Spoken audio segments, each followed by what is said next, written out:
এখন আমি রান্নাঘর থেকে মিনি ব্লগটা স্টার্ট করছি। তার কারণ হচ্ছে আজকে আমার ফেভারিট মাছ রান্না হচ্ছে। তো আমার ফেভারিট মাছ দেখলে তোমরা হয়তো অবাক হতে পারো যে এই মাছ আমার কারোর ফেভারিট হয়, বাট আমার কাছে এই মাছটা খুব ভালো লাগে, বিশেষ করে যেরকমভাবে আমি করছি এরমভাবে।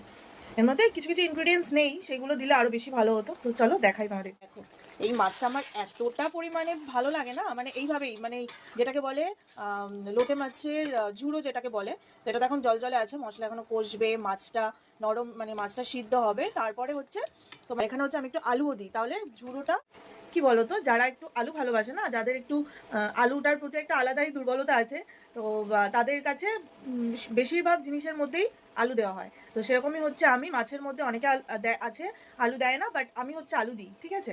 তো এই জন্য আলুটাকে আগে ভেজে রেখেছি, মাছটা একেবারে কমপ্লিট হওয়ার কিছুক্ষণ আগে, মানে হয়তো 2-3 মিনিট আগে আমি দিয়ে দেবো, তাহলে আলুটা একটু গোটা গোটা থাকবে, আর বেশ খাওয়ার সময় মুখেও পড়বে, বেশ ভালো লাগবে।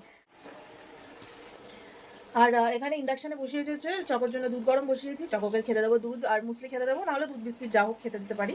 আর আজকে হচ্ছে চকো স্কুলে যেতে পারিনি, তার কারণ হচ্ছে চকোর বুটটা না রাত্রিবেলা বাইরে ছিল, তো বুটের মধ্যে জল পড়েছে, বৃষ্টির জল পড়েছে, পুরো বুট ভিজে গেছে, তো সেই কারণে আর স্কুলে পাঠাতে পারিনি, বুঝলে। আজকে আমার দুপুরের লাঞ্চটা একেবারে জমে যাবে, কারণ আজকে আমার ফেভারিট মাছ আমি নিজে হাতে রান্না করছি। এর মধ্যে ইনগ্রিডিয়েন্টস নেই বলতে ধনেপাতা, টমেটো এগুলোও থাকে, বাট এখন আপাতত অ্যাভেলেবেল নেই আমার কাছে, তো সেই জন্য মানে বেশ একটু মানে আরেকটু ভালো হতো খেতে।